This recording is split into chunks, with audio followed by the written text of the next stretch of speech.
Hello students and welcome to my channel. Today we will be learning Standard 10 Geography Chapter 7 Human Settlements Part 1.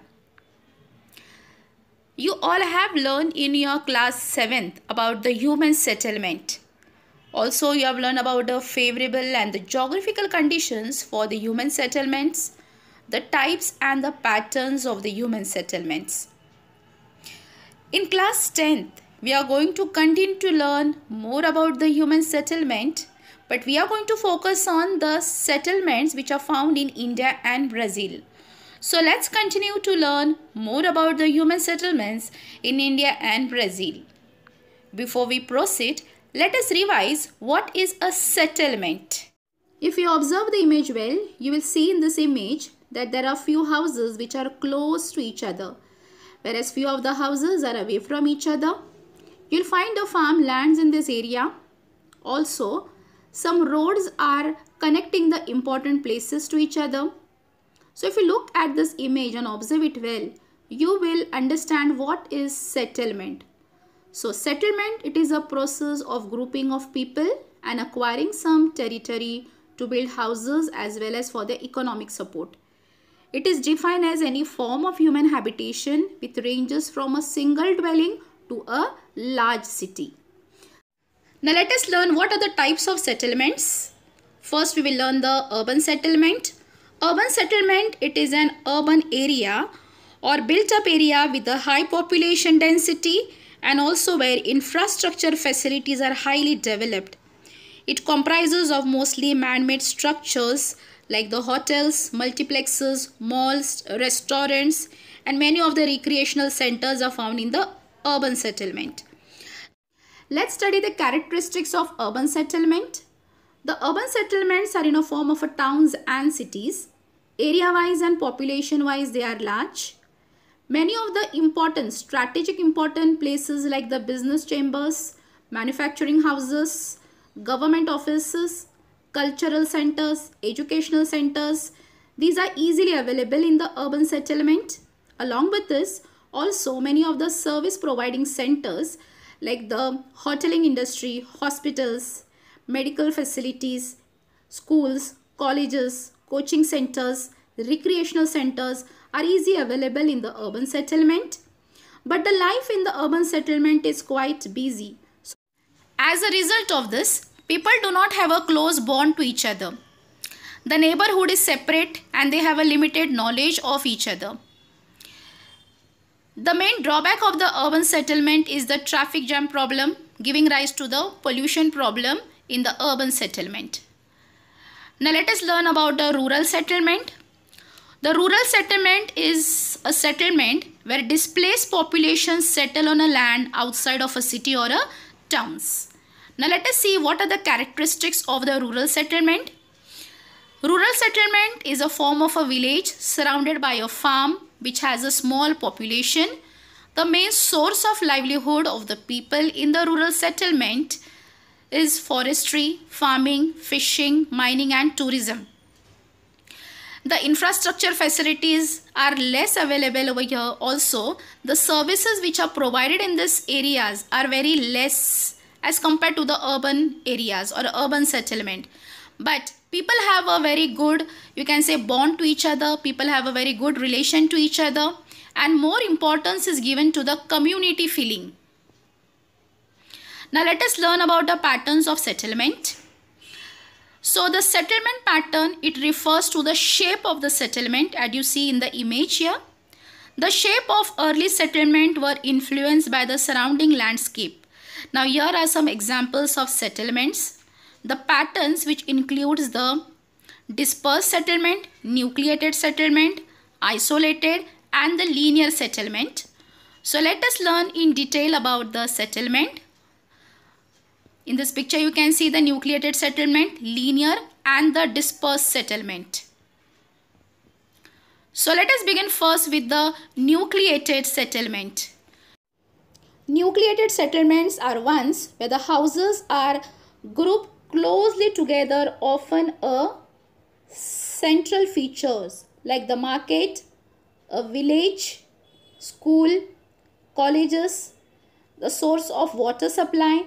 So you can find that the nucleate settlements are towns where the buildings are close to each other.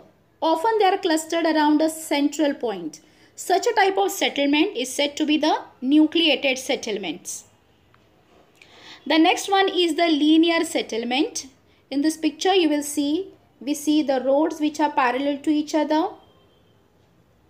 The roads are parallel to each other, and on either side of the road you will find the houses are built, and also they are built one after other. Here you can find in the picture. So we see the roads parallel on either side of a road. The houses are built parallel to each other. Such a type of settlement which are formed are said to be the linear settlements. So linear settlement, it is normally small to medium sized settlement or group of buildings that is formed in a long line. Many of such a settlement have transport routes such as road, rivers or canals. So this is the structure of a linear settlement or linear pattern of settlement. Here in the linear settlement, the road often predates the settlement. That is, after the road you can find over here the settlements are formed and the houses are built one after another. This is called to be as the linear settlement. Next one is the dispersed settlement. Dispersed settlements are one where the houses are spread out to a wide area. This is called to be as the dispersed settlement. They are often the homes of farmers and can be found in the rural areas. So dispersed settlement is also known as the scattered settlement. There are number of separate settlements which are scattered throughout the area. So it is called to be as the scattered settlement. The houses are far away from each other, and these type of settlements are more, they are found into the mountainous or desert or area, and they have a limited population in the dispersed settlement. Let us learn the settlement patterns in India. Given in your textbook page number 46 are the two satellite images of examples of settlement patterns in India, and few questions have been given to you as to identify the type of settlements, and also few questions are given. We are going to solve them now. So first thing, we are going to identify the types of settlements here. So in figure 7.1a, let us identify which type of settlement this is. This is a nucleated settlement. Now let us understand why it is a nucleated settlement, because in this picture you will see that there is a centrally located water body is there. It is a cultivated land or cultivable land, and as a result more and more concentration of settlements is found here in this area. So this is a nucleated settlement. If you look at 7.1b, this image, you will find that this is a dispersed settlement. Here you can find just a road, not properly developed road here, and in this area you can find the settlements which are far away from each other. This is a dispersed settlement, and the reason for the dispersed settlement may be the unsuitable topography in this area. So 7.1a, it is a nucleated settlement. Reason for it, because it has a centrally located water body, and in 7.1b we have identified it as a dispersed settlement due to the unsuitable topography. Now the next question is that where will you find such a type of settlements? So 7.1a is located in the North Indian plain. It might be the river Ganga basin, and 7.1b, it is located in the hilly terrain covered with forest, and also the road passing through leads to a dispersed settlement. The human settlement depends on various factors like climate, availability of water, slope of the land and level of development. So let's focus first on the climate.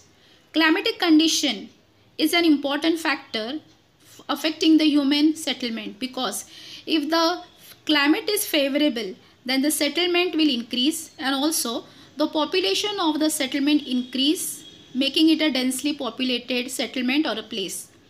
Next one is the availability of water, because water is the major factor which affects the settlement. It is because water is required for several of the living beings, for survival of the living beings, like for the purpose of drinking, cooking, agricultural industries, and many other purposes it has. Due to the availability of water, agriculture and industries flourish more, generating employment opportunities and leading to the development of the society, of the settlements. But if at all there is a shortage of water, definitely it will hamper the growth of agriculture and industry, which lead to the less development of the settlement. The next one is the slope of the land. If the slope of the land is steep, then definitely we will find the sparse settlement in that area. But if at all the land it has a gentle slope, then it would be a better place for settlement. Next one, also fertility of the land is also very important. If the land is fertile, then people will start settling at that place, forming a large settlement. Next one is the level of development. People will always prefer to live in a place or in a settlement where they find that there are more chances for them to have a development for their future. So people will prefer to live in a particular settlement, giving rise to a population and making it a dense populated place. So these are some of the factors on which the human settlement depend upon. In India, we see a variety of settlement patterns. Now let us see about the nucleated settlements. Where are they found throughout in India? So the nucleated settlements are found throughout the plateau region of the Narmada Valley, the paddy lands in Bihar, UP, the Vindhya plateaus, and other cultivated parts of India. So these are the nucleated settlement where we find more in India. Now on the other hand, the dispersed settlements are found in the tribal parts covering central part of India, the eastern and the southern Rajasthan, the Himalayan slopes here you can find, and the land with dissected and the uneven topography. So wherever we find that the land surface is uneven, we can find the dispersed settlement more in this parts of India. Now we have learned about the examples of settlement pattern in India. So now let us begin to learn about the settlement patterns in Brazil. Given on page numbers 47 are the two satellite images 7.2a and 7.2b. So both of these figures 7.2a and b, these are the two settlements in Brazil. One is the lowland of Amazon River Basin in Brazil, while the other one is a coastal area, that is Sao Paulo. You have to observe the settlement patterns carefully. You have to name the type of settlement and also you have to describe the settlement. What is the density and what is the type of settlement these are. So if you observe 7.a, it shows a dispersed settlement, as they are lying in a dense forested areas of the Amazon basin. So from this we come to know that this is a dispersed settlement because it is in a dense forested area of the Amazon basin. So of course it is going to be a sparsely populated area. Whereas if you see at 7.2b, Sao Paulo, this shows a clustered or a nucleated settlement. We can find a nucleated settlement here. This is generally featured with the high density of population. What you see in the image 7.2b, Sao Paulo. Now let us continue to learn what are the factors which are responsible for the settlements like the dispersed and the nucleated settlement in Brazil. The earlier settlement in Brazil were formed by the settlers from Europe, mainly in the coastal areas. Now the settlement has developed and are densely populated. If you remember student, in chapter number 2, in location and extent chapter, we have learned about the history of Brazil, in which we have learned that Brazil gained its independence in 1822 after more than 3 centuries of the Portuguese rule. So here the settlers from Europe, it means the Portuguese ruler, they had colonized Brazil, mainly in the coastal areas. Now in these coastal areas, the settlement has more developed in these areas. The nucleated settlement has formed and it is the densely populated area now. There are major reasons for the development. Even though the coastal regions, the climatic condition is hot and humid, and also there is an uneven land surface, that is the flat land is limited here. Even though there are some various factors, favorable factors, like there is a good supply of water and also wide ranges of natural resources are available, and due to this we can find the nucleated settlements is found more into the coastal region of Brazil, that is into the Sao Paulo. Sao Paulo has extensive area under rich soil which make it ideal for growing coffee. So nucleated settlement, as I have told you, it is found more in the Sao Paulo. Now there are various reasons for the why Sao Paulo is getting more and more developed, why it is getting densely populated. First thing is that Sao Paulo has the fertile soil and it is more suitable for the coffee cultivation. This region has a large supply of natural minerals such as iron ore are found more over here, and also there is a steady and energy supply in this region is available, and due to the good transportation facilities we can find that nucleated settlements are found more into the Sao Paulo. Given in figure 7.3 is the nucleated settlement of city of Sao Paulo. Now let us learn about the settlement found in the rural areas of Brazil. The rural areas such as the northeast highlands suffer from extreme drought, which makes it difficult for practicing agriculture, and hence settlements are sparse here. Now let us see the map here of Brazil. In this part you will find the northeastern part, the drought quadrilateral. This is called to be as this is a drought area of Brazil. Here it rains less, and so it is called to be as a drought quadrilateral. Due to the scarcity of water, here we will find that there is a difficulty in practicing of agriculture, and so the settlement in this area are sparse. That is, it is less. Settlements become sparse as we move in towards the central part of Brazil. Now let us learn what are the major reasons for the sparse settlement found as we move in towards the central part of Brazil. The first major reason for it is the area is covered by the thick, dense equatorial rainforest. Here in the map you can see the major portion is covered by the equatorial forest. So this is the main reason, as the area is covered by the thick, dense equatorial forest. Here you can find the sparse settlement is found in the central part of Brazil, that is the highlands of Brazil. The next one is the climate here is unhealthy and unfit for the settlement. So this area, what you can see, which I have marked here, here we will find that the climate here is hot and humid. Also there will be heavy rainfall throughout the year. The flood condition are likely to take place, and also there are millions of insects found in this area, which is unhealthy and unfit for the human settlement. So this is one of the reasons for the sparse settlement in this area. Let us see the next one, and that is the limitation on use and exploitation of natural resources. Now though there is more part is covered by the rainforest here, natural resources are available here, but there are limitations to use in, because there are no proper development or proper roadways or railways developed over here. So though there are many natural resources, there are limitations on how to use it, and also there is a limitation on the exploitation of all the natural resources. Also there is no proper transport facilities in this region.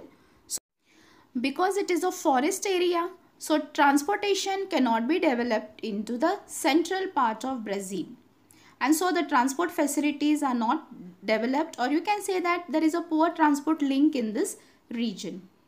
So these are few of the reasons due to which the settlement is sparse as we move towards the central part of Brazil. In the picture you can see in figure 7.4 the rainforest in Amazon River Basin. So student, in the first part we have learned about the human settlement, the settlement pattern in India and Brazil. Now in the second part of this chapter, we are going to learn about the urbanization in India and Brazil. I hope student, you all have understood this part well. Thank you.